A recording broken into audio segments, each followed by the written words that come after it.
Casa Sri Aurobindo, Centro, Salvador, 11 de junho de 1986. Rolf Lee, Collected Works of the Mother, volume 9, páginas 84 a 88. Título: A Transformação do Físico.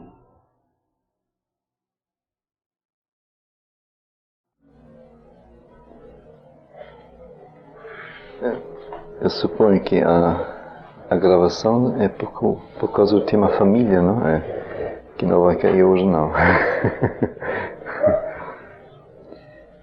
O texto da mãe é tão grande, tão interessante,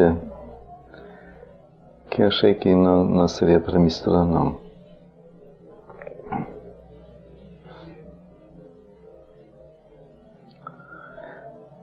É de 17 de abril de 57. Então tem primeiro um trecho da manifestação suplementar, Sri Aurobindo, depois uma pergunta, depois ela fala. Então primeiro o texto que ela lê antes para o pessoal. Nós conhecemos isso é do aperfeiçoamento do corpo. Nós conhecemos bem isso. Perfeição é o verdadeiro objetivo de toda cultura espiritual e psíquica, mental, vital, e deve ser o objetivo também de nossa cultura física. Se nossa busca é de uma perfeição total do ser, a parte física dele não pode ser deixada de lado, porque o corpo é a base material, o corpo é um instrumento que nós temos que usar. Um antigo adágio sânscrito diz que o corpo é o meio de cumprir o Dharma. E Dharma significa todo ideal que nós possamos nos propor, e a lei de sua elaboração é a lei de sua ação. Eu leio logo mais ou menos até aqui, para a gente pegar bem. Perfeição é o verdadeiro objetivo de toda cultura. A espiritual e a psíquica, a mental, a vital, e deve ser também o objetivo da cultura física.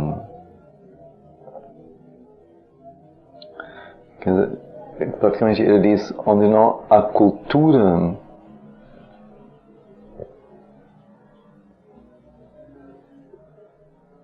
o que seria cultura?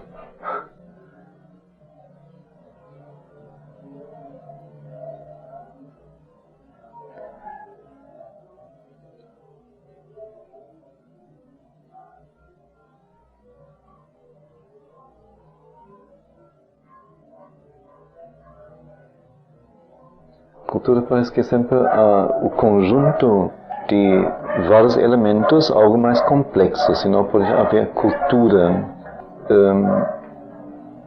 Esse conjunto de elementos não ser deixado em suas condições, vamos dizer, primitivas, rudes, iniciais, mas eu diria pela mútua correspondência dos elementos, pela união deles num movimento mais complexo do que qualquer um deles individualmente poderia realizar, se desenvolve algo justamente um movimento mais total, mais complexo, pelo convergir dos elementos em uma única coisa.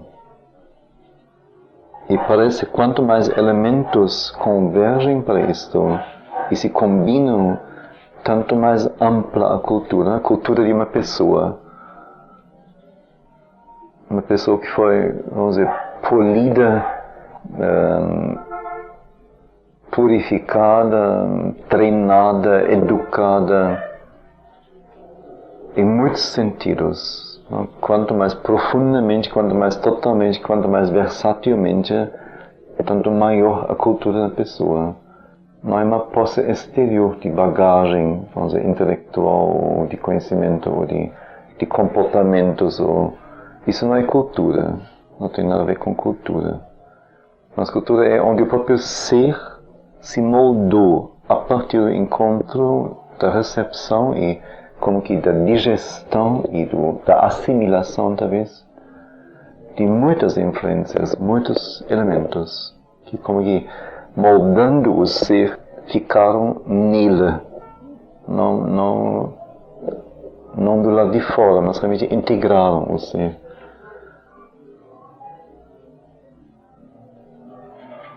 Por isso é raro encontrar alguém com cultura, que tenha cultura. A maioria das pessoas tem posses intelectuais, ou posses de dinheiro, de financeiros, ou posses de coisas, mas não tem cultura, não assimilou, apenas possui isso, e com isso tem uma posição diante dos outros. Mas cultura independe de posse totalmente.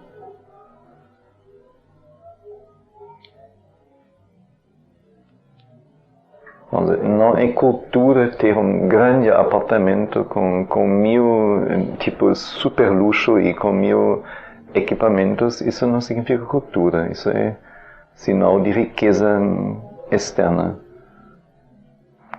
E alguém pode muito bem viver numa cabana e não ter nada absolutamente o que ele possui e ser um homem de profunda cultura e de grande cultura. São qualidades, no fim, interiores, não? Que resultam numa harmonia, num equilíbrio. Por isso, então, ele diz que o último objetivo de toda cultura é perfeição. Perfeição, a mãe define outra vez como equilíbrio. Onde os elementos estão num equilíbrio total. Nesse momento, a perfeição é alcançada em qualquer nível. Então, este equilíbrio, esta harmonia seria o objetivo de toda cultura. Cultura espiritual e psíquica, mental, vital, e deve ser também o objetivo da cultura física. Se nossa busca é de uma perfeição total do ser, a parte física dele não pode ser deixada de lado. O corpo é a base material, o corpo é o instrumento que temos que usar. Então nós vemos como a nossa cultura, nossa civilização, vamos dizer, nem é cultura, como a nossa civilização nem visa a perfeição total, porque para o corpo não se faz nada. O próprio objetivo da educação da sociedade não inclui o trabalho no corpo. Pela moda, pelas ondas, pelas correntes, alguma coisa está acontecendo, mas não é típico da nossa cultura. E não é todo mundo que é atingido por isso.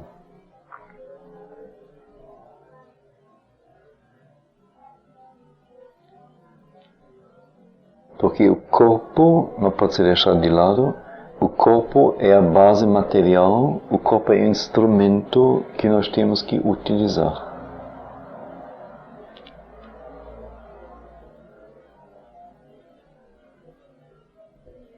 Qual seria a diferença entre os dois? O corpo é a base material, é o instrumento que nós temos que utilizar. Por que as duas colocações? A base de quê ou para quê?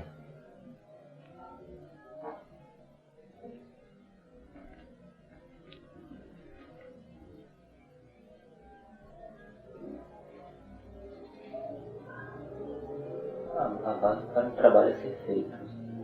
Que trabalho?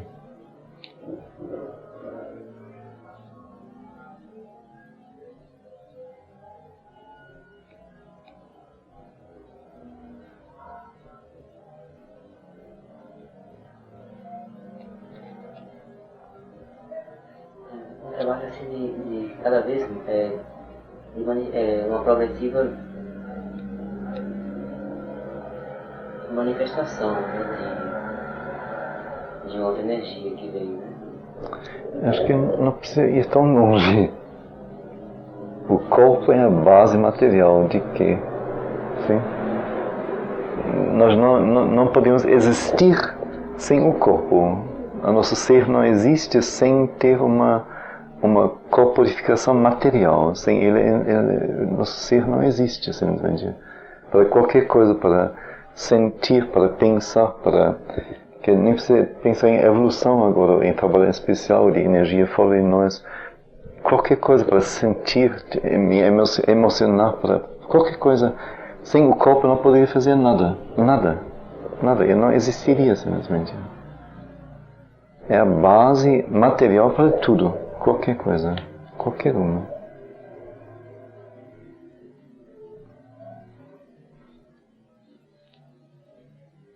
Quem não tem corpo, a gente considera como não existente. Ou ele é morto, ou ele é um espírito.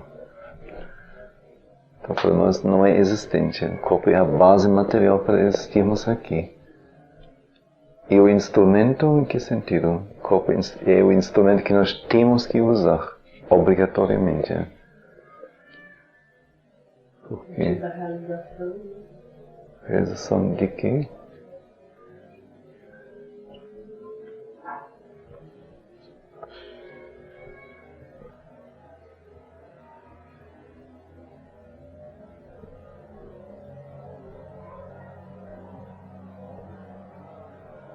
Que no fundo se liga assim diretamente ao que foi dito, não? O corpo é a base material. Ele é a base, ao mesmo tempo, se não for através dele, dos órgãos que ele apresenta, dos membros, das energias, dos nervos, da resistência, da força, nada poderia ser realizado. Agora, nada. o conceito de realização é tão grande, né? Que é um pouco difícil de dizer. Sim. Mas, quer dizer, seria a coisa do físico, né? Sem o físico não seria possível. Nada, nenhuma coisa, nem a maior, nem a menor mesmo.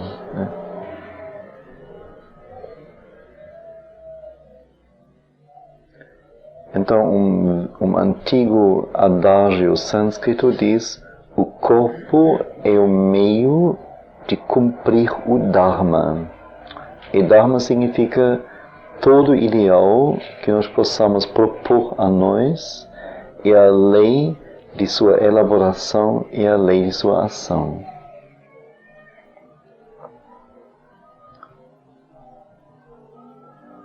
Que cada um de nós vê um objetivo diante de si, ou deveria ver, ou pode ver, ou chegar a isto, um ideal qualquer, para cumprir este ideal. O corpo é o meio para isto. Se não tenho o corpo, não posso cumprir nada.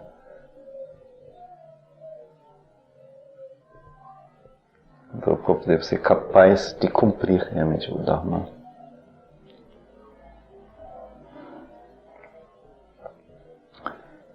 Uma perfeição total é o objetivo último que podemos colocar diante de nós. Olha bem, um novo texto.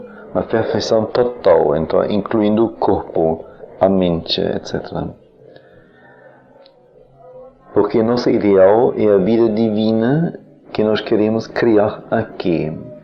A vida do Espírito cumprida sobre a Terra. A vida realizando sua própria transformação espiritual, mesmo aqui sobre a Terra, nas condições do universo material. Mas uma perfeição total é o último objetivo que colocamos diante de nós. Porque nosso ideal não é qualquer um, mas é o máximo. Nosso ideal é a vida divina que queremos criar aqui. Quer dizer, a vida do Espírito cumprido sobre a Terra. A vida realizando sua própria transformação espiritual, mesmo aqui sobre a Terra, nas condições do universo material.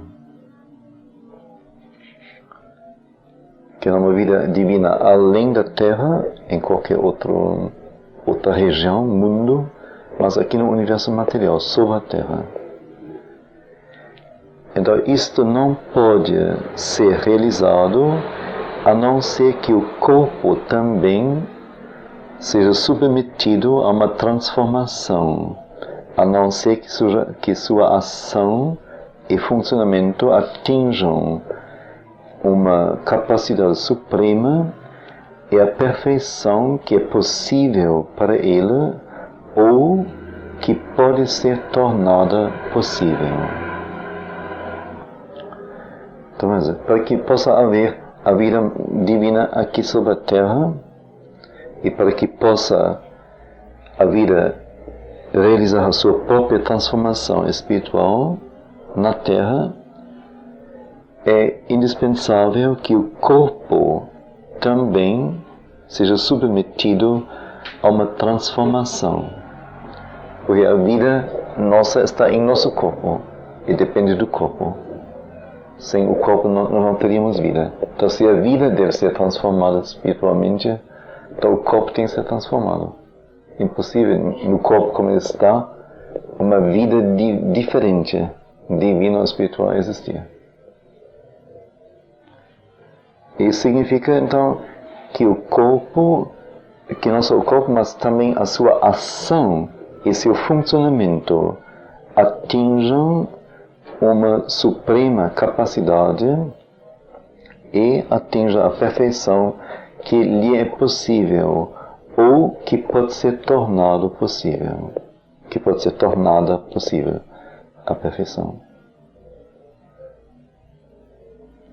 Então, uma pergunta, eu acho que podemos deixar isso, porque ela vai falar depois, assim, amplamente sobre isto. É interessantíssimo, realmente. Muito, muito bom. Então, uma pessoa pergunta: mãe, como pode o funcionar do corpo atingir a uma suprema capacidade? Mãe, como pode o funcionamento do corpo atingir uma suprema capacidade? Então, agora ela, precisamente através de transformação. Isto implica uma transformação total. Sri Aurobindo fala sobre isto depois naquilo que segue. No momento, nosso corpo é simplesmente um dubitável melhoramento do corpo animal. Porque se, de um certo ponto de vista, nós ganhamos, nós perdemos, visto de um outro lado. É certo que, do ponto de vista de capacidades meramente físicas, muitos animais são superiores a nós. A não ser que, através de uma cultura especial e de uma transformação, nós sucedamos em realmente transformar nossas capacidades, poderia ser dito que, do ponto de vista de força e poder muscular, um tigre ou um leão é muito superior a nós. Do ponto de vista de agilidade, um macaco é muito superior a nós. E, por exemplo, uma ave pode viajar sem precisar de nenhum mecanismo ou plano exterior, o que ainda não é possível para nós. E assim por diante. E nós estamos presos através das necessidades animais do funcionamento de nossos órgãos. Enquanto ainda dependemos, por exemplo, de alimento material, de absorver matéria de uma forma tão rude, tão crua, tão rude, nós seremos animais bastante inferiores ou completamente inferiores. Por isso, eu não quero antecipar o que nós vamos ler em seguida, mas todo este funcionamento puramente animal de nosso corpo, toda esta parte que é exatamente a mesma como na vida animal, que nós dependemos para a vida, por exemplo, da circulação do sangue, e para ter sangue nós precisamos comer e assim por diante, e tudo o que isso implica. Estas são limitações e escravidões terríveis. Enquanto a vida material depende disto, é óbvio que nós não seríamos capazes de divinizar a nossa vida. Acho assim, é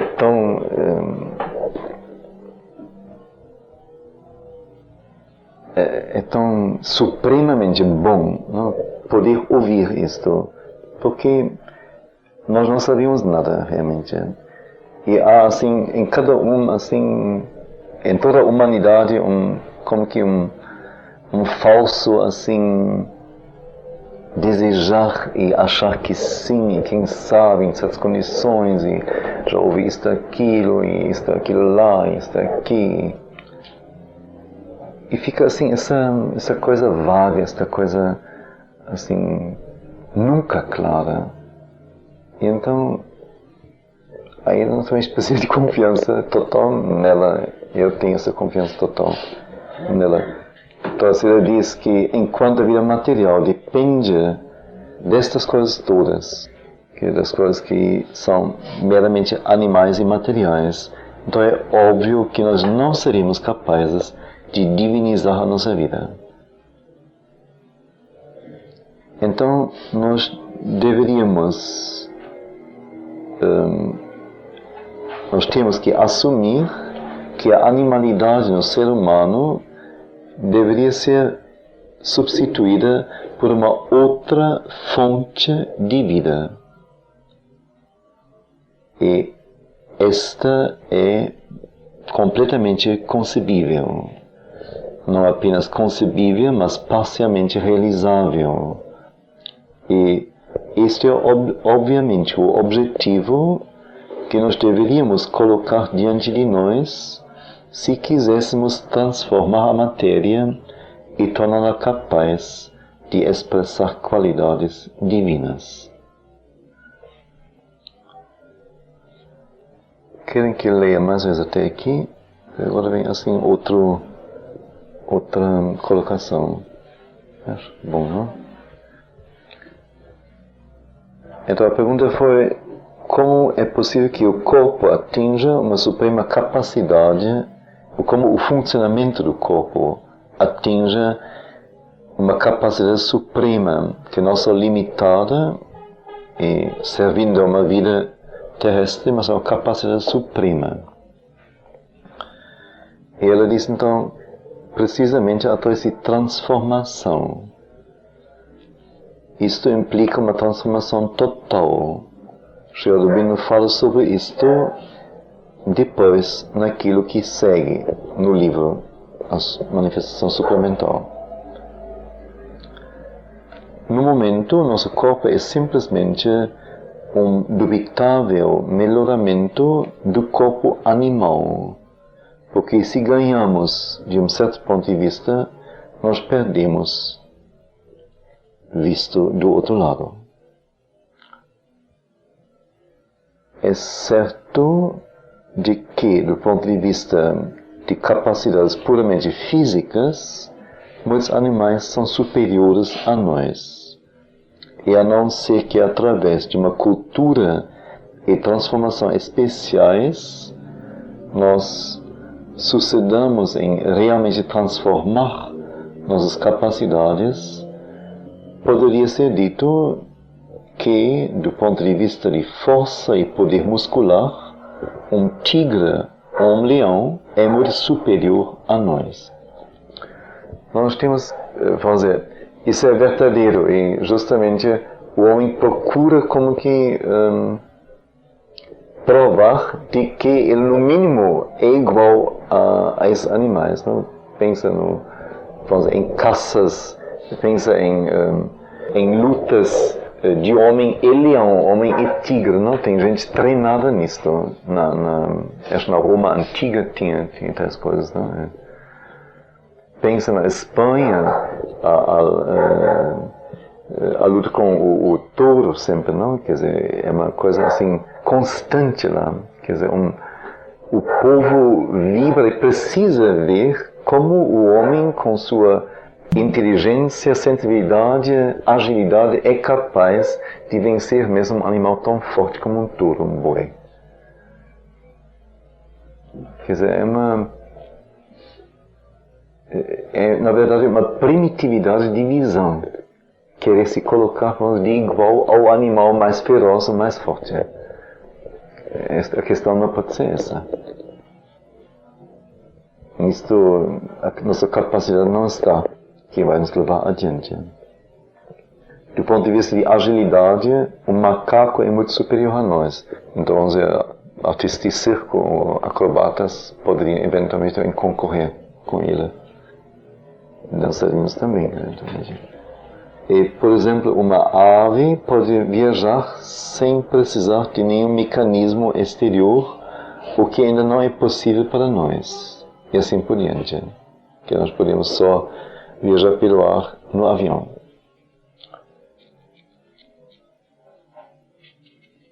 Estamos, através das necessidades animais, presos ao funcionamento de nossos órgãos. Enquanto dependemos, por exemplo, de alimento material, de absorver matéria numa forma tão rude, nós devemos ser sempre animais completamente inferiores. Por isso, eu não quero antecipar o que nós vamos ler, mas todo este funcionamento meramente animal de nosso corpo, toda esta parte que é exatamente a mesma como na vida animal, que nós dependemos, por exemplo, para a vida da circulação do sangue, e para termos sangue precisamos comer, e assim por diante, e tudo o que isto implica.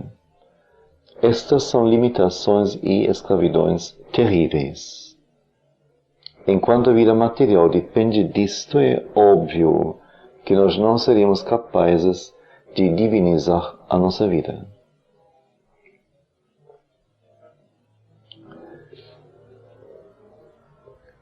Quer dizer, a não ser que haja uma transformação total que nos libere destas escravidões, que são escravidões, não podemos pensar em divinizar a vida. Então pode haver reduções, ajeitamentos, camuflagens, mas até então é impossível viver sem este corpo animal. Então nós temos que assumir que a animalidade no ser humano deve ser substituída por uma outra fonte de vida. Isso eu acho interessante. Quando li, parei aí. Uma outra fonte de vida. Que fonte seria, primeiro, nós nascemos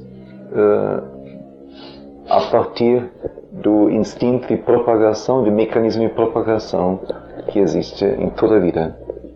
Qualquer um de nós. Isso é a porta para esta existência, por enquanto. Então é uma fonte de vida que é a mais escura, a mais inconsciente, a queda total da consciência,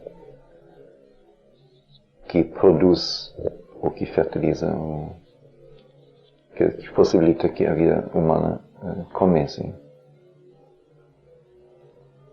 E depois, como ela diz, respiração, alimentação, etc., são meios que são assim, as mais rudes possíveis, as mais grosseiras possíveis.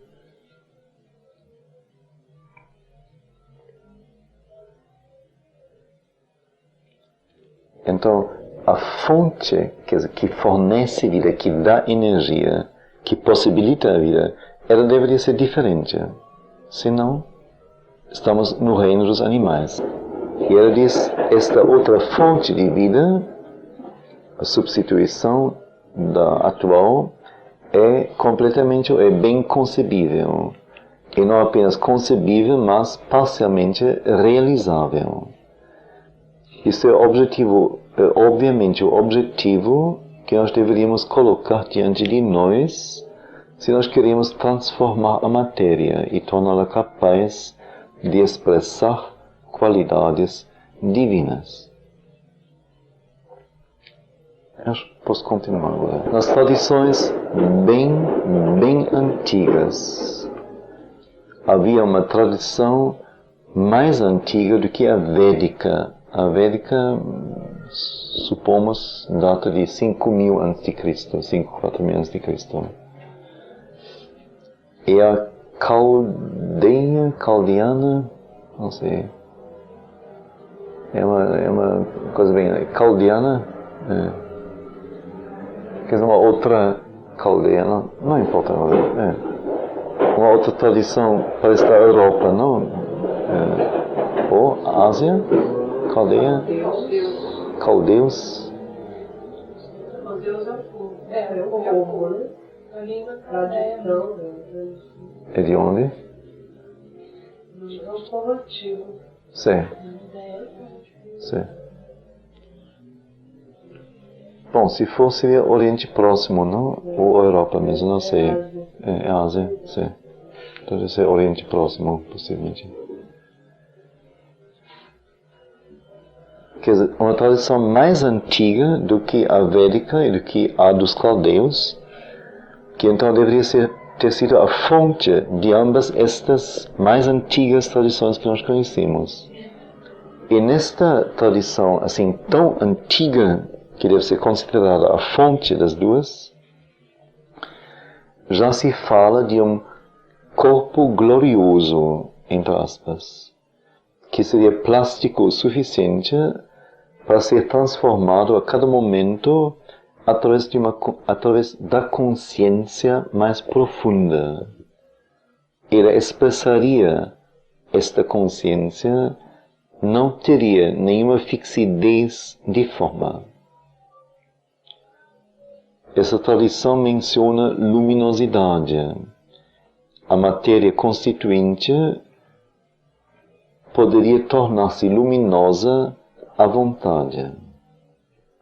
Ela mencionou também uma espécie de possibilidade de estar sem peso, que poderia permitir, o que permitiria ao corpo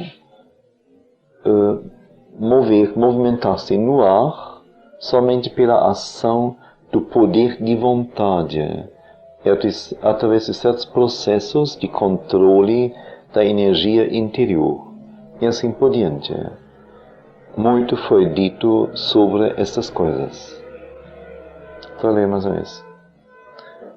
Nas tradições bem antigas, havia uma tradição mais antiga do que a védica e a dos caldeus, que deve ter sido a fonte destas duas. E nesta tradição tão antiga, já se fala de um, abre aspas, corpo glorioso, fecha aspas, que seria plástico o suficiente para ser transformado a cada momento através da consciência mais profunda. Um corpo glorioso, plástico o suficiente para ser transformado a cada momento através da consciência mais profunda, que não a mente, mas a consciência dentro. Ele expressaria aquela consciência, não teria nenhuma fixidez de forma. Essa tradição menciona também luminosidade,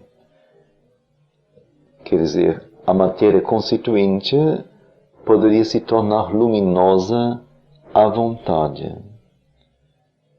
Mencionou uma espécie de possibilidade de estar sem peso, que permitiria ao corpo movimentar-se no ar somente através da ação do poder da vontade e através de certos processos de controle da energia interior. E assim por diante. Quer dizer, a vontade seria o poder de elevar o corpo, transportá-lo pelo ar, ou um certo regulamento da energia interior. Muito foi dito sobre essas coisas. Eu não sei se houve aqui seres sobre a Terra que realizaram parcialmente isto. Mas, de uma maneira bem pequena, houve exemplos parciais de uma coisa ou outra. Exemplos que provam que isto é possível. Então, eu não sei se houve seres sobre a Terra que realizaram parcialmente isto, não ter peso, movimentar-se pelos ares, etc. Mas, numa escala talvez bem pequena, houve exemplos parciais de uma coisa ou outra. Exemplos que provam que isto é possível. E, seguindo esta ideia, nós poderíamos ir tão longe como conceber a substituição dos órgãos materiais e de seu funcionamento como a coisa é agora, através de centros de concentração de força e energia que seriam receptivos, esses centros, às forças mais altas, e que, através de uma espécie de alquimia, usariam essas forças mais altas para as necessidades da vida e do corpo. Então, dizer assim, é o poder da vontade, ou a energia interior. Então, se é possível, através disto, realizar uma ou outra coisa, parcialmente. Então, se seguimos essa ideia, nós poderíamos chegar tão longe como conceber a substituição dos órgãos materiais e de seu funcionamento como a coisa é agora, através de centros de concentração de força e energia que seriam receptivos, os centros, às forças mais altas, e que, através de uma espécie de alquimia, usariam tais forças para as necessidades da vida e do corpo. Ou, não mais forças, usariam tais centros, não, de força e energia para as necessidades da vida e do corpo. Nós já falamos dos diferentes centros no corpo, chakras, não? Chakras. Este conhecimento é bastante divulgado entre as pessoas que praticaram yoga. Mas tais centros poderiam ser aperfeiçoados ao ponto onde eles substituem os órgãos diferentes através de uma ação direta da energia e das vibrações mais altas sobre a matéria. Lembra-se de Brahmacharya, não? A gente falou assim de vários graus de energia. Então, enquanto vamos dizer, é necessário que os órgãos sejam manipulados, ativados, mobilizados através da energia física, a mais baixa, então nada pode ser feito.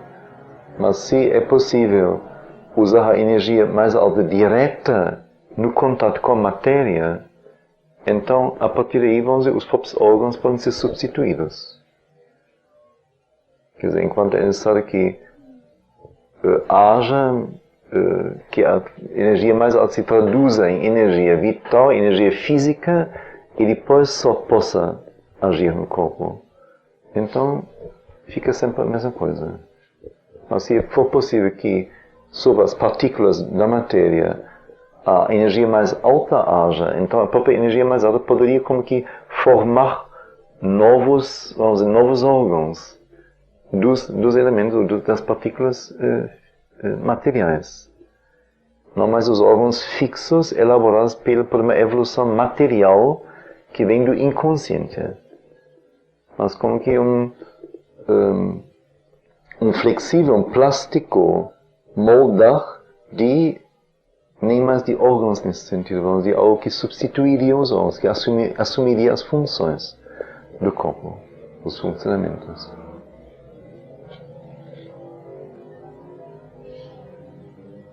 Aqueles que praticaram ocultismo de maneira suficiente, em sua forma mais integral, poderiam dizer que existe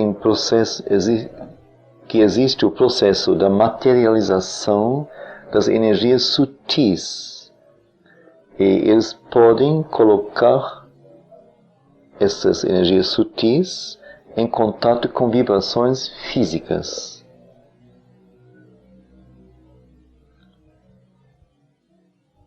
Não somente é uma coisa que pode ser feita, mas é algo que é feito. E tudo isto é uma ciência que deveria ser aperfeiçoada, completada, e que obviamente será usada para a criação e o pôr em ação de corpos novos, que serão capazes de manifestar a vida supramental no mundo material. Então, nos atuais corpos, nós não podemos manifestar a vida supramental. Assim, acho ótimo, assim, a gente está perdendo, assim, umas pré-glórias, né? É muito útil, muito bom. Porque no ocultismo, diz ela, existe o fenômeno e o processo praticado e como que dominado, assim, garantido, da materialização. Quer dizer, energias sutis são colocadas em materialização e dematerialização, do mesmo jeito, não? São colocadas em contato com as energias, com vibrações, as vibrações físicas. E desta maneira tem poder sobre elas, não?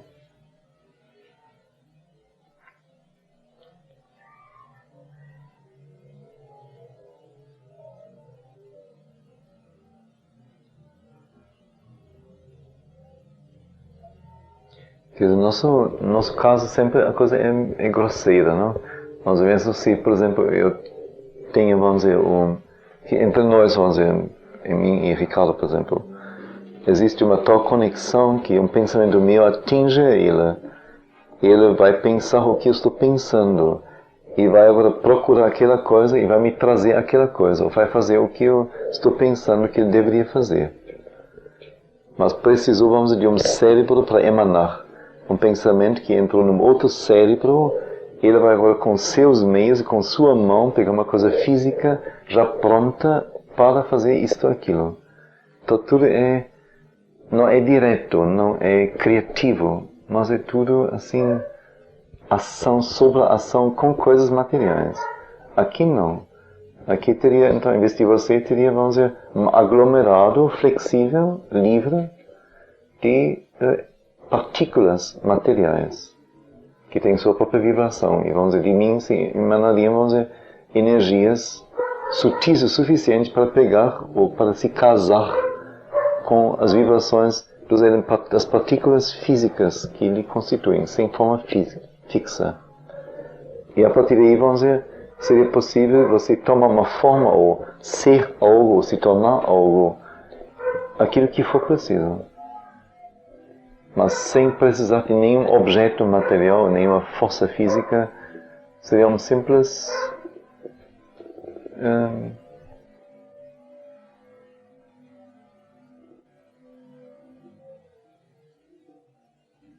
Um pouco como se estivesse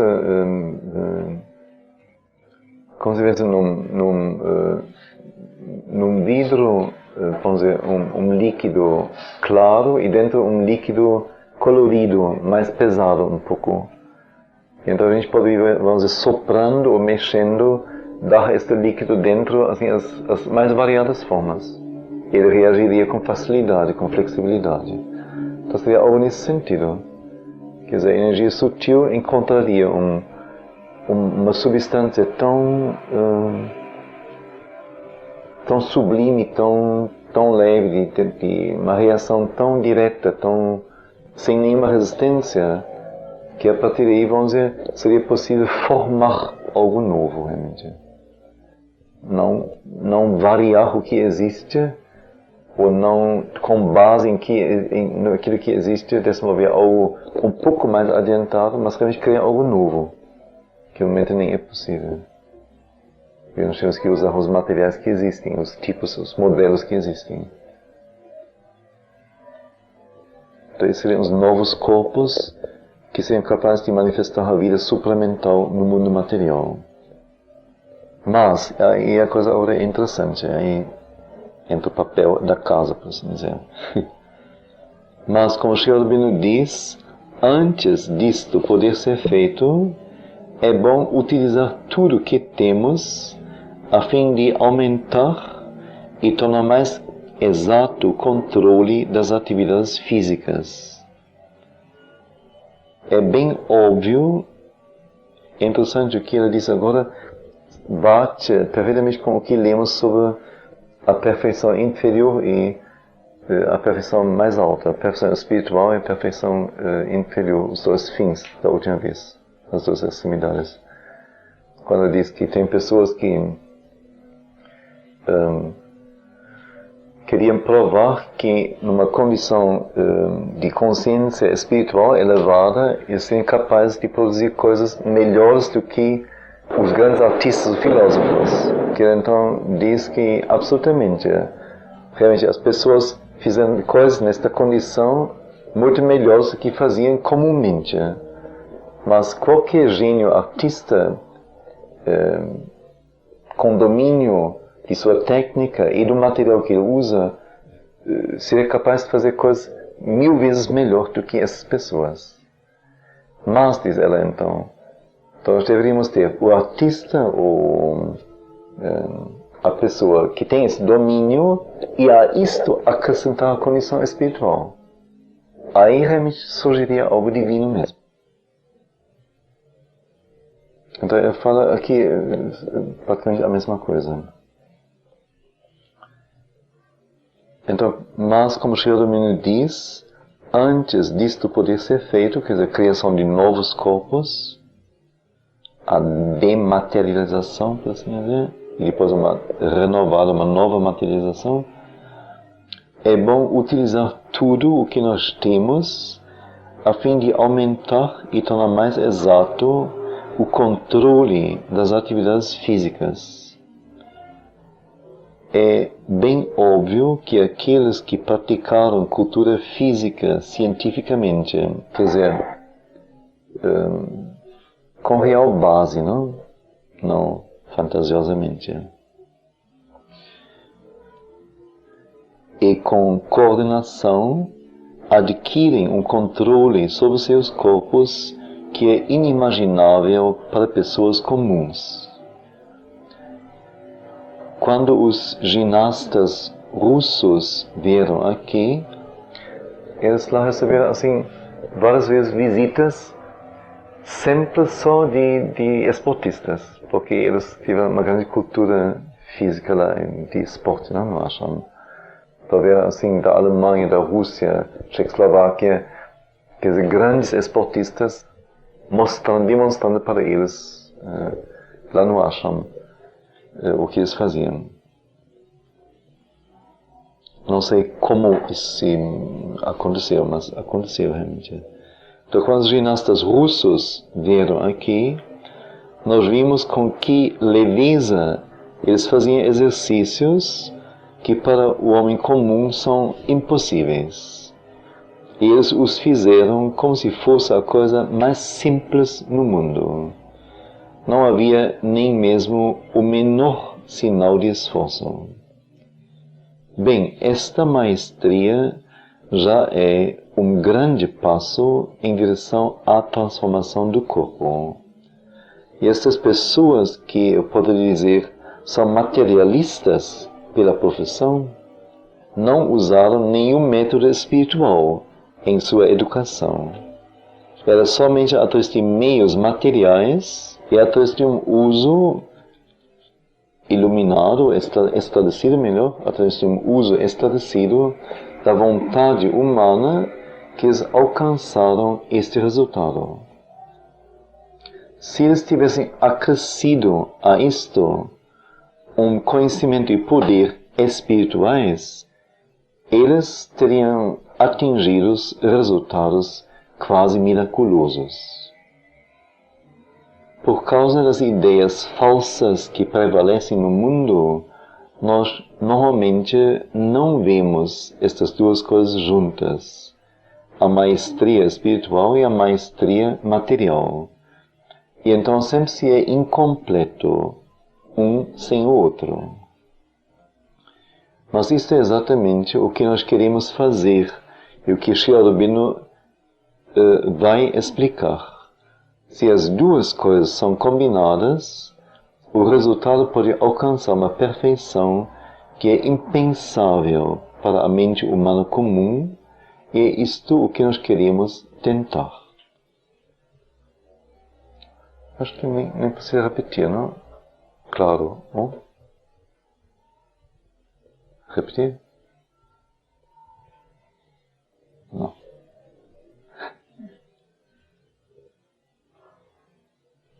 E como ele vai dizer, certamente nós leremos isso na próxima vez, primeiro se tem que lutar contra uma massa formidável de preconceitos estúpidos que criam um antagonismo irreconciliável entre vida material e vida espiritual.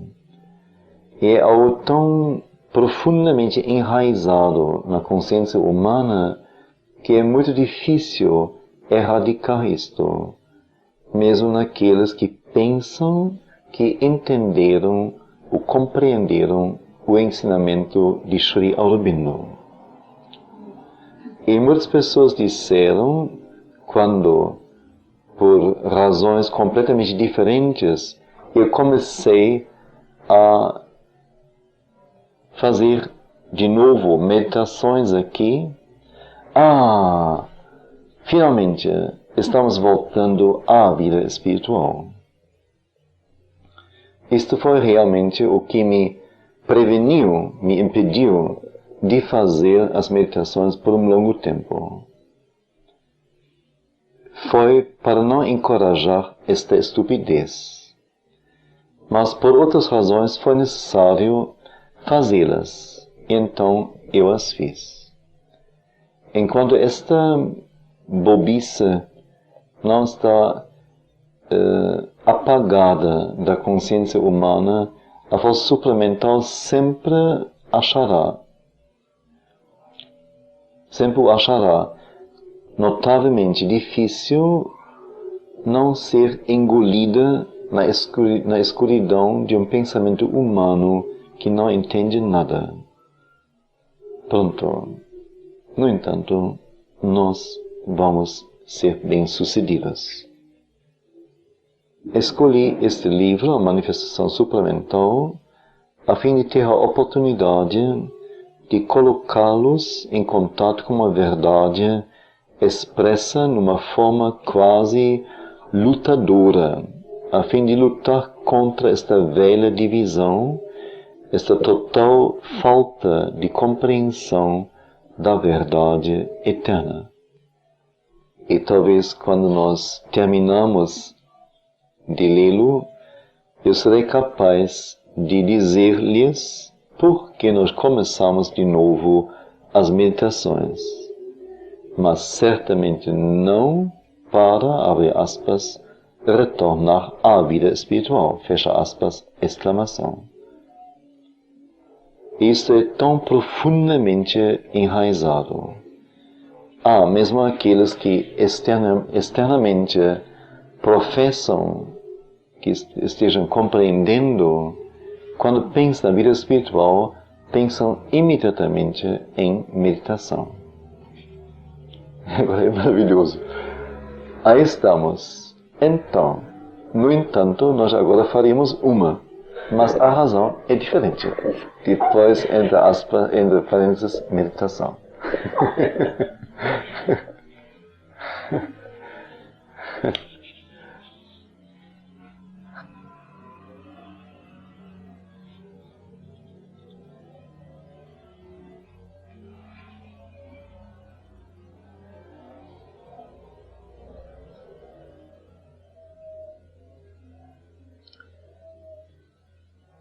Quer dizer, o ponto aqui que é colocado pelo texto inicial e que depois ela ressalta é trabalhar, como foi dito na nossa leitura anterior, na extremidade mais baixa.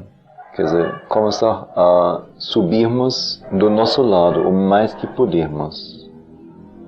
Alcançar uma perfeição sobre o corpo, um domínio sobre tudo que ele é e pode, que nós como instrumentos estejamos prontos, ou não só prontos, mas preparados para que o poder ou a força que quer se manifestar encontre em nós, vamos dizer, o melhor possível. Essa é a única questão. O resto, justamente como ele diz, não, meditação, achar que começar outra vez por aqui, não, de jeito algum. Não tem nada a ver com vida espiritual. Nada. E nada com aquilo que deve ser feito.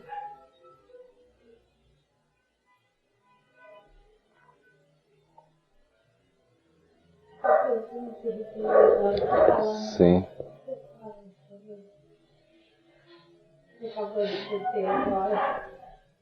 Sim.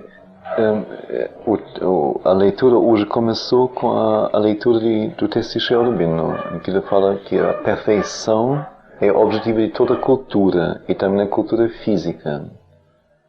E se nós queremos uma perfeição total de nosso ser, que a parte material não pode ser deixada de lado. E que não ser deixado de lado, mas que nós temos que alcançar uma perfeição de tudo que significa corpo físico. Depois, então, a pergunta é como é possível que o funcionamento do corpo atinja uma capacidade suprema. Aí então vai começar a falar da transformação. Pois nos mostra como somos animais, como o corpo é totalmente animal em tudo, em muitas qualidades inferior aos outros animais, e que enquanto estamos dependendo disso e limitado a isto, nós não podemos nem sonhar com uma vida divina sobre a Terra. E que então, eu estou resumindo, eu acho mais interessante, que então nas tradições bem antigas, antes da Védica e antes da dos caldeus, se falava já de um corpo glorioso, um corpo de luz, um corpo capaz de plasticamente se amoldar aos movimentos da consciência mais profunda, consciência interior. E que o poder da vontade e certos regulamentos da energia interior teriam poder sobre este corpo. Quer dizer, ele poderia se formar, desaparecer, tomar tal forma, tal rapidez, tal lentidão, qualquer coisa. Não teria forma fixa.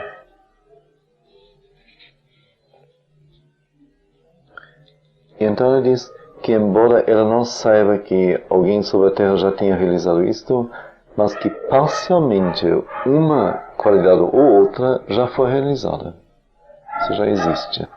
Isso bastaria para mostrar que vamos dizer, a direção é possível, essa transformação do corpo.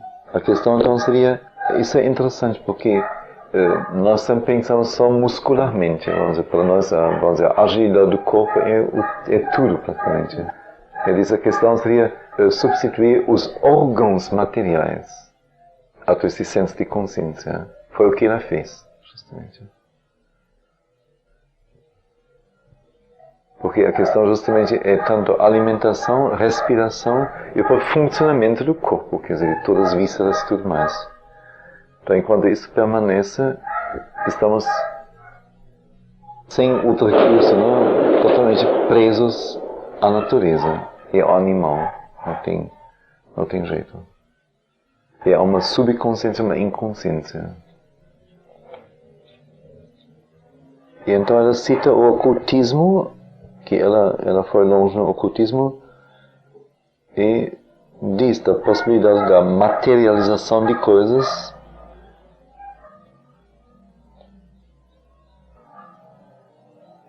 Pois a questão seria que energias sutis seriam postas em contato com vibrações físicas.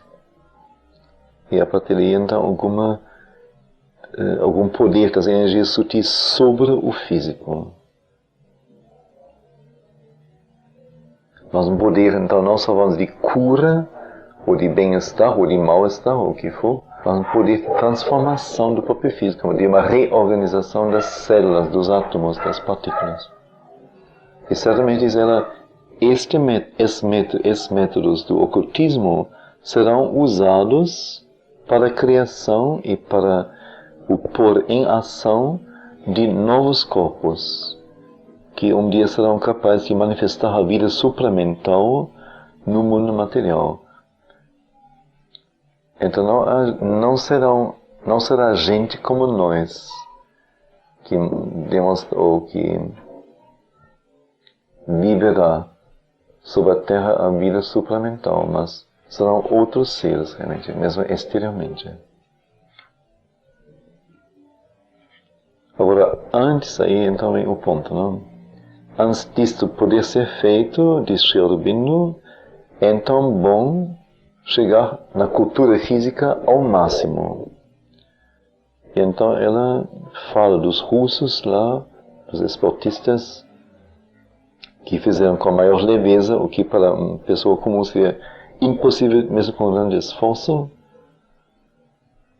E depois então diz, bom, e estes esportistas russos são materialistas, não querem saber nada de espiritualidade. Então eles alcançaram isso com meios materiais, irracionais apenas. Então, se já eles chegam a tal resultado, se alguém fizer esse trabalho agora, que tem a condição espiritual, então, quão longe ele vai poder chegar?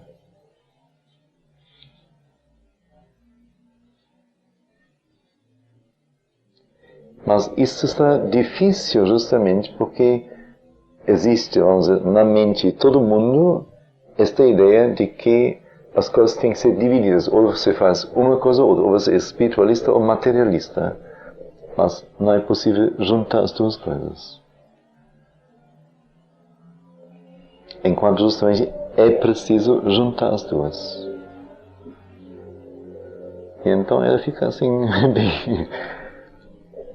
bem direta, não? Bem franca. Enquanto então este antagonismo irreconciliável entre vida material e espiritual está enraizado na consciência humana, então vai ser impossível. E ela diz assim com toda a abertura, não? Mesmo aqueles que dizem e pensam que já compreenderam o conhecimento de Sri Aurobindo, mesmo neles há esta coisa estabelecida de que meditação é vida espiritual. E diz então, quando ela começou a introduzir as meditações lá no ashram, por certas razões, que então as pessoas diziam, graças a Deus, agora estamos progredindo porque estamos voltando à vida espiritual. E ela diz, absolutamente, não tem nada a ver com a coisa. É uma estupidez dizer isto.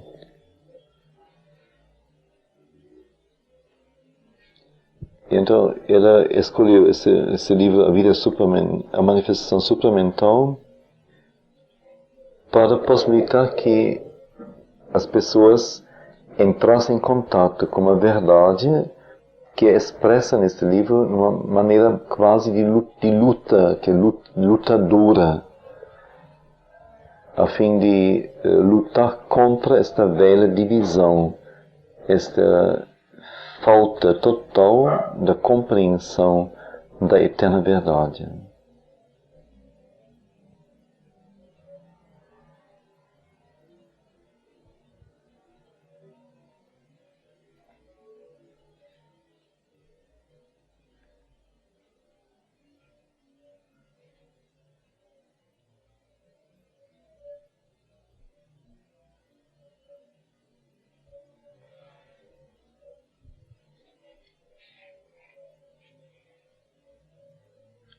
Teria alguma pergunta?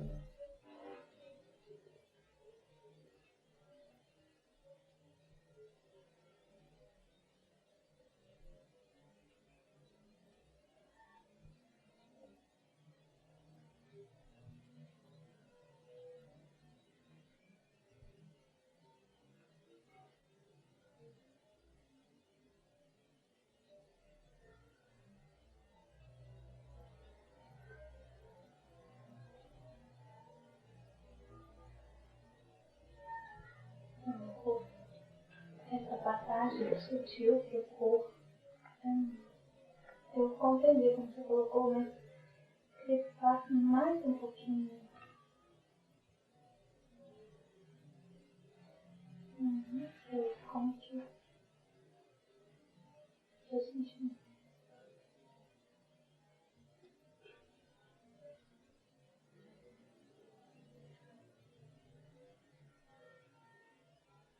Uma coisa que me veio antes foi esse relato de uma russa também,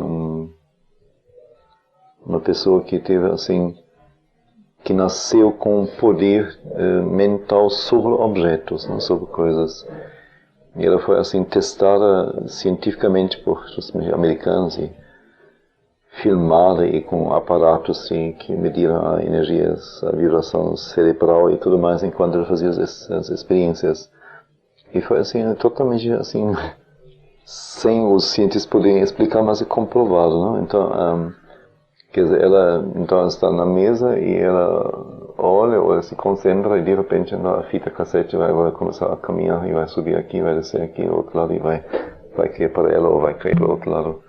É coisa desse tipo, não? Quer dizer, ela tem um poder sobre os objetos. É um poder de energia, é óbvio.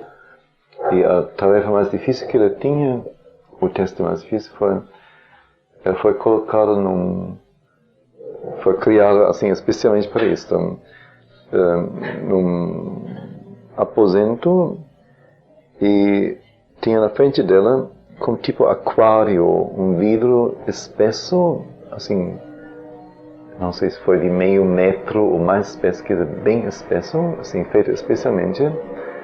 Atrás do vidro um líquido e dentro do líquido um ovo, quer dizer, só tirou a casca, gema e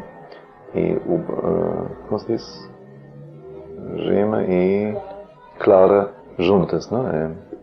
E um tal líquido que, vamos dizer, o próprio ovo sem casca fica consistente e pairando, quer dizer, um líquido, uma gelatina, uma coisa assim, não?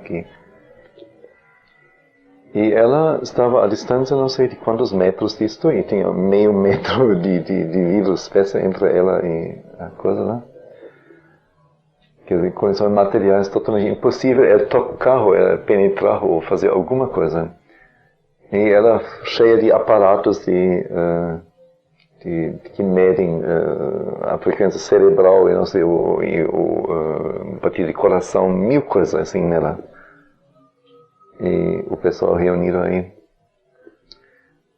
E então foi colocada a tarefa para ela separar através do poder mental a gema da clara.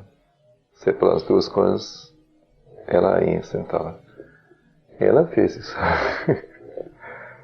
Se concentrou e não sei se constatou, acho as vibrações do cérebro chegaram a estar de samadhi, coisas desse tipo assim, coisas interessantes.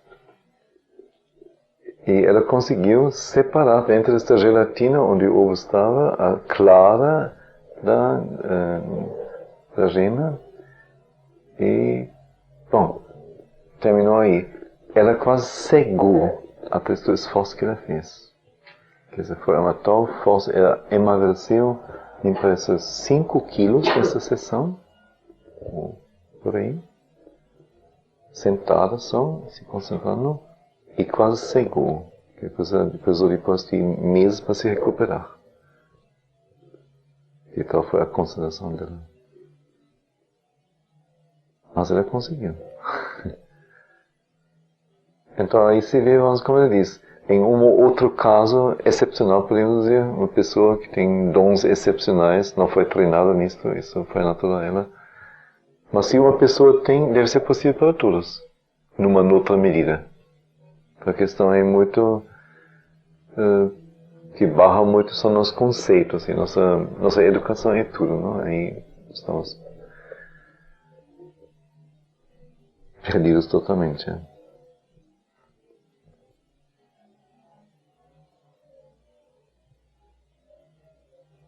Isso é uma coisa. Outra coisa é, não sei, experiências mesmo, vamos dizer, eu diria em dança, assim.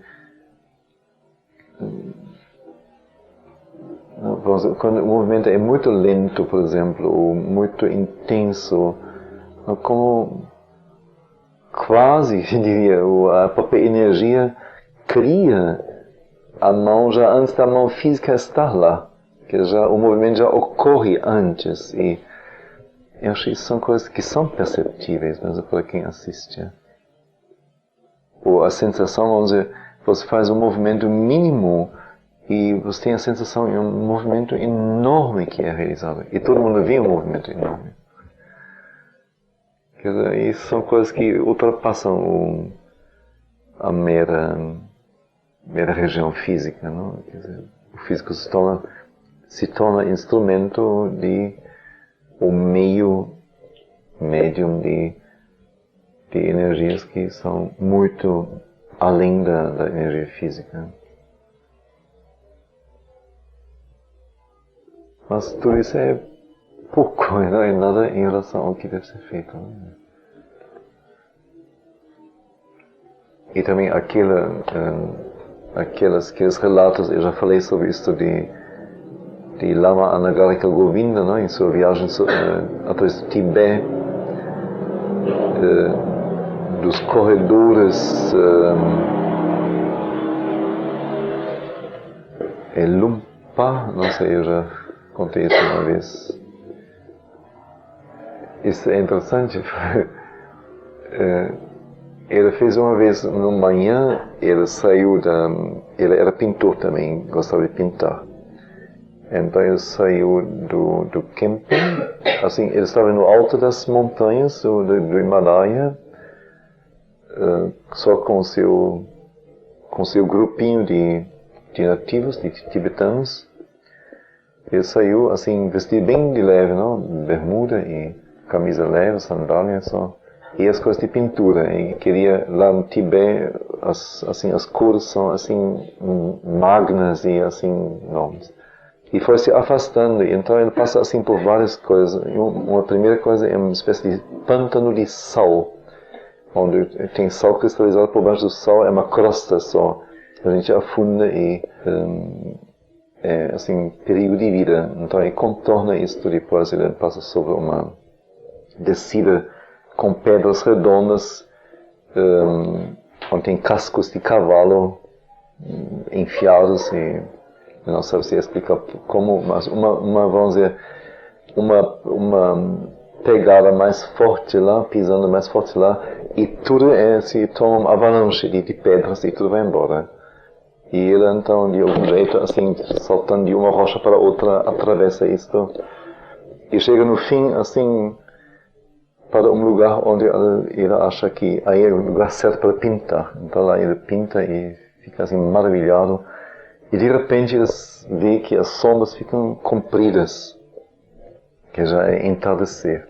Então ele se assusta e pega suas coisas e rapidamente vai de volta, porque a noite vai abaixo de zero, sempre lá, bem abaixo nas montanhas. Então ele não se aguentaria absolutamente. Então ele vai e quando chega lá A primeira, não, foram três coisas. A primeira foi acho que foi areia movediça, não sei, com grandes rochas, com pedaços de rocha, e entre as rochas alguma condição assim impossível alguém pisar lá. Então ele foi saltando. Depois veio o pântano de sal, coberto de sal. Depois veio esta avalanche de pedras. E quando chega na avalanche de pedras, quer dizer, na volta, o primeiro obstáculo, foi o terceiro primeiro, já está escurecendo e já está começando a ficar frio. Ele não comeu o dia inteiro, não bebeu nada, não tomou nada, foi só caminhando, está cansado e está com fome, está ao mesmo tempo assim, sentindo o perigo. Então, com um esforço assim super-humano, ele atravessa o negócio vai embora atrás dele e ele se salva para o outro lado, está aí. E então vem a tendência, convite de sentar e descansar um pouco. Ele está assim, super cansado. Mas a mente diz, olha, se você senta, você fica aqui, acabou. Você nunca mais vai se levantar. E o frio vai imediatamente fazer com que você vá embora. A única coisa a resistir ao frio é movimento forte. Então ele começa a correr e eu olho para cima, então as estrelas aparecem no céu, nas estrelas assim fantásticas lá, assim, um ar rarefeito, gelado. Não? E ele vai correndo. E então chega aquele pântano. Ele atravessa com a maior leveza, assim, como se ele não tivesse nenhum peso. O pântano chega àquela parte das rochas com, não sei se tinha lá agulhas de rocha embaixo ou o que for. E ele tem só a lua. E a luz da lua é assim muito incerta. Ele não vê nada direito e nem pode pensar, nem pode mais escolher. Porque se ele escolhesse e pousasse em cada vez, ou pausasse, ele não ia chegar nunca. Então ele vai embora, não? E vai pulando com a maior leveza, assim, saltos de 3, 5 metros, não sei. Assim.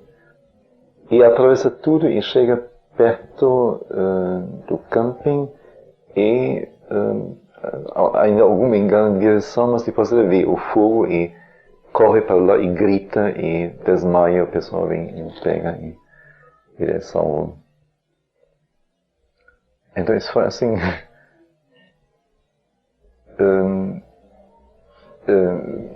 muito forte. Quando li isso, me veio uma lembrança, eu tive uma experiência semelhante na Alemanha, ainda antes de conhecer Sri Aurobindo da Índia. Nós morávamos num ponto, num bairro mais para fora da cidade, simples, não tinha casa própria, apartamento só. E o ônibus terminava uns 15 a 20 minutos, o ponto de ônibus da nossa casa. E eu cheguei de noite, bem tarde, não sei, quase meia-noite. Era inverno.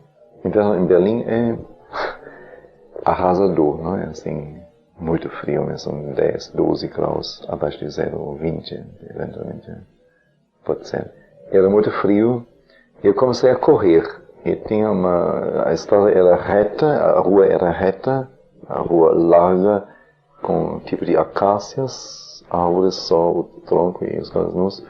Era uma noite estrelada. E, como sempre, assim, eu andava em Berlim muito com uma flor na mão e um livro na mão, assim, sempre lia em tudo, em ônibus, bonde, assim. Então, eu olhava as estrelas, não? Para mim, cidade real. E estava, então, correndo, não? E sentindo bem, assim. E então, justamente como quando li isso, assim, me bateu assim tão forte isso. Então, eu cheguei a um ponto mais perto da nossa casa, onde tinha um ponto de táxi. E me vejo, então, sentindo, não sei como, senti crescer um lótus, pétalas de lótus em torno do meu centro. Nunca tinha lido sobre isso, nunca nem sabia o que é um lótus. Mas sabia naquela hora que era lótus, era imenso. E de repente dava saltos de 3 metros, 5 metros, assim com a maior leveza, assim. Eu não sei explicar, nunca soube explicar. Mas sempre fiquei com isso na minha cabeça, foi uma experiência real. Até chegar na casa, depois acabou a coisa.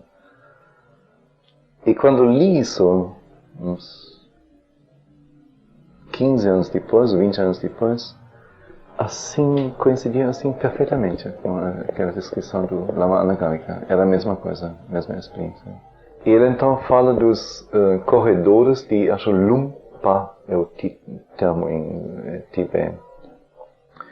A gente treinada, especialmente treino oculto, treinada em atravessar dentro de um tempo mínimo, longas distâncias, os desertos, montanhas e coisas assim, para poder na Idade Média se fez isto, para poder se comunicar rapidamente, porque não havia nenhum meio de comunicação.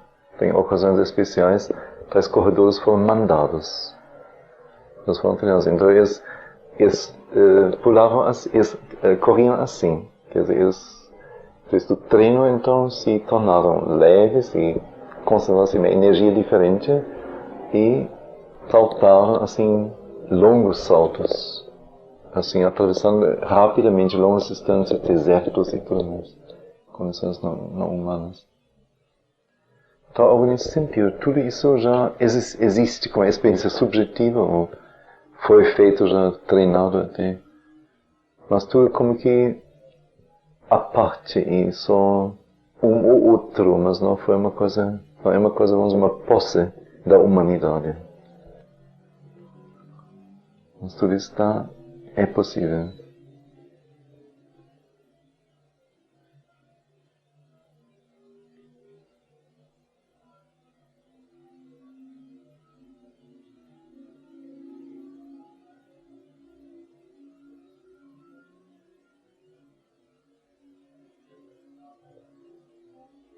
Mas acho que o que é a nossa parte é essa preparação do físico, não? Esse trabalho no corpo, em todos os sentidos, não só muscularmente, mas...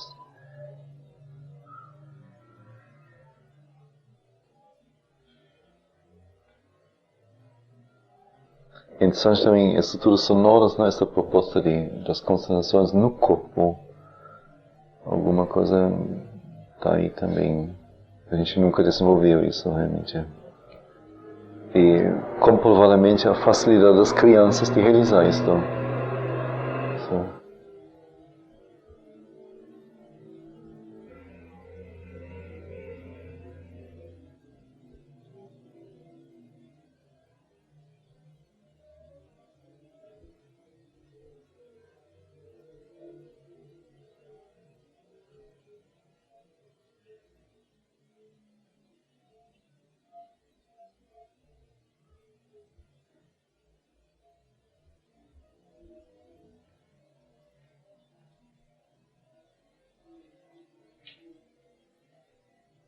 Mas interessante vamos dizer, ela fez o trabalho da transformação do corpo, mas ela, vamos dizer, em meio a todo o pessoal lá, não sei, depois de meio século de convivência com eles, ela em nenhum momento,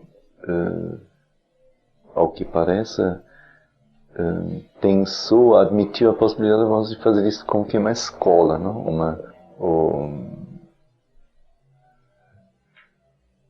Querer que as pessoas também iniciassem alguma coisa nesse sentido. Absolutamente, de maneira alguma. Vamos dizer, era a vivência dela. Isso eu acho assim muito interessante, muito forte.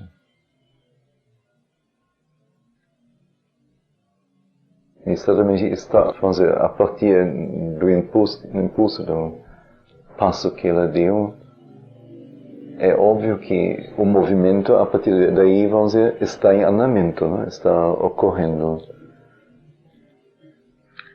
Agora, como isto vai se revelar, ou de que maneira, que forma trabalhar, mais diretamente.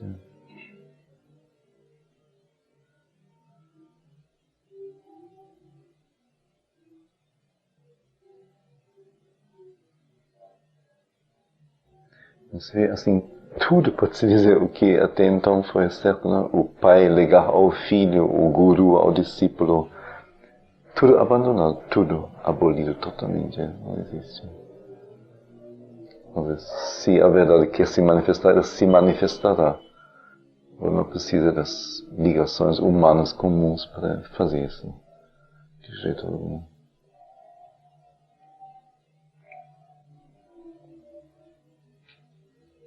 Ao mesmo tempo, dentro da escala humana, vamos dizer, ela proveu o pessoal de técnicas esportistas e de meios e tudo mais. Não? O pessoal tinha tudo lá, piscina e campo olimpíaco e tudo mais.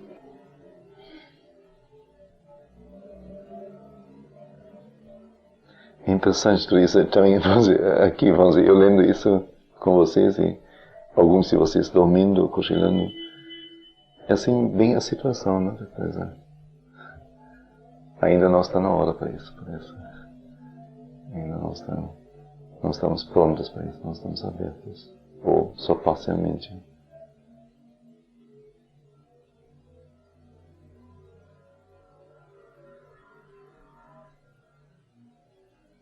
E, no entanto, tem que ser lido, tem que ser dito. Bom, teria mais alguma coisa?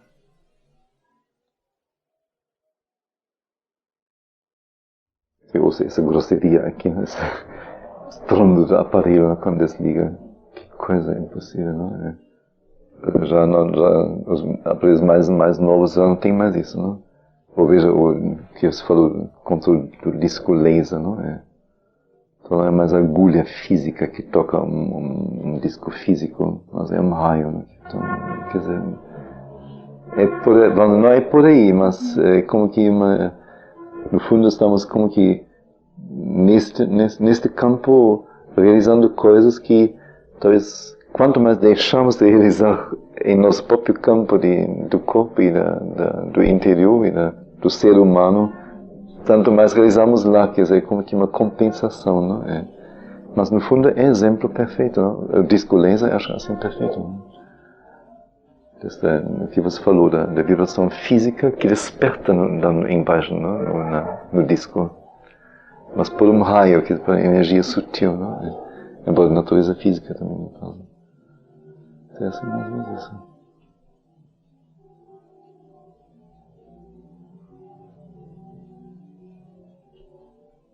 Você falou que foi tocado família, como você falou, para fazer alguma coisa você tem que deixar. Não digo deixar. Vamos dizer, ela está dentro do campo que, como eu disse, caso se queira manifestar uma nova coisa, esse campo tem que ser deixado. Uma nova fonte de vida. Então não mais um mecanismo animal e a partir daí a necessidade de criação de filhos, etc. Mas uma outra coisa. Outra criação de seres, inclusive. Não mais pelo mecanismo da família. Bom, primeiro mecanismo sexual e depois da família, não é? É toda uma consequência. Aí a coisa leva para tão só que parece que tem que ser aparente, me leva assim a ser unitário mesmo, assim, como que tá numa ilha, sabe? Leva uma coisa assim. Mas possivelmente o problema de individualidade nem interessa mais a partir daí. É uma outra coisa. Porque você nem teria mais forma fixa, entende? Não tem mais individualidade nesse sentido.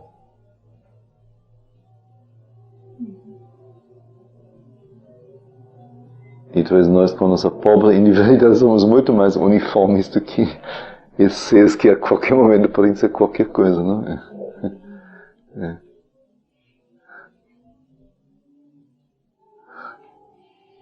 Aí muda tudo, certamente. A coisa das uniformes, isso atinge o físico?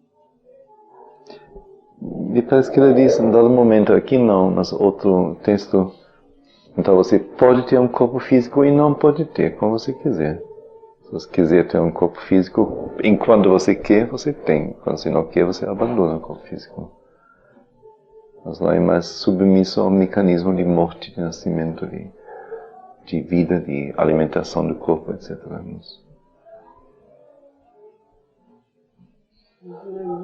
falou com relação ao carro, né? A coisa da mudança, né? Sim. Você deu um exemplo de que ele pega, vamos dizer, alguma coisa que você pensa, né? Mas aí, coisa seria, não essa, né? Mas algo novo que se criaria. E aí a forma, né?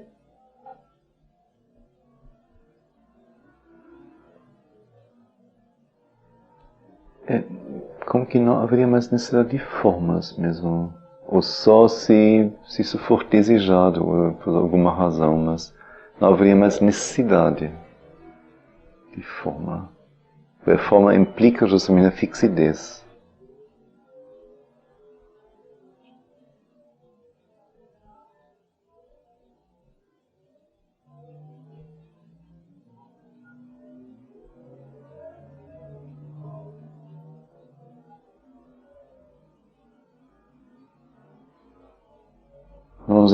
Por exemplo, no caso, vamos dizer, eu não seria uma pessoa X, um indivíduo X que emana uma irradiação para outro indivíduo X que pega um objeto material e não sei o quê, mas eu seria um centro, vamos dizer, um centro de energia, um centro de consciência, que através do qual flui a energia, flui para outro centro de consciência que realiza algo em termos de energia ou eventualmente em forma material, não importa, em forma, não sei, gasosa, não sei como, mas não é um eu que vai se dirigir para um outro eu que faz uma tal coisa, que serve para tal coisa, etc.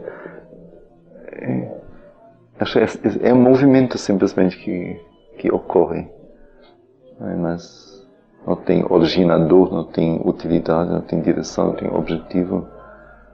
É dentro do grande movimento que os movimentos pequenos se organizam, temporariamente. É uma coisa bem mais livre, ou totalmente livre.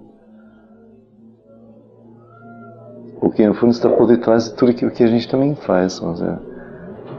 Que a gente lê hoje à noite, ou as nossas perguntas, ou que se fala, ou que se vê, ou tenta sentir. É tudo dentro de um grande movimento, mas nós não percebemos isso. Ficamos presos. Pergunta e resposta, e raciocínio, e língua.